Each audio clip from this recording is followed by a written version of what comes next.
Di sini ada obat yang bisa meredakan batuk dan tenggorokan gatal dari Maxtril. Untuk komposisinya, tiap tablet mengandung dextrometorphan HBr 15 mg, guaifenesin 100 mg, dan deklorpeniramin maleat 1 mg. Cara kerja obatnya sebagai antitusif, antihistamin, dan ekspektoran. Maxtril diindikasikan untuk meredakan batuk.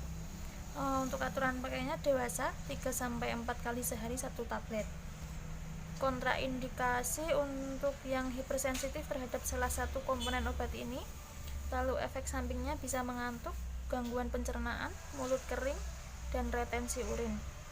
Untuk peringatan dan perhatian, hati-hati penggunaan pada penderita dengan gangguan fungsi hati dan ginjal, glaukoma, hipertrofi prostat, hipertiroid, dan retensi urin. Tidak dianjurkan penggunaan pada anak usia di bawah 6 tahun, wanita hamil dan menyusui, kecuali atas petunjuk dokter.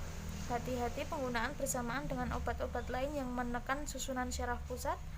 Selama minum obat ini tidak boleh mengendarai kendaraan bermotor atau menjalankan mesin. Hati-hati untuk penderita debil dan hipoksia atau kekurangan oksigen. Dapat menyebabkan depresi pernafasan dan susunan syaraf pusat pada penggunaan dengan dosis besar atau pada pasien dengan gangguan fungsi pernafasan, misalkan asma dan emfisema. Untuk satu cat cover ini ada 4 tablet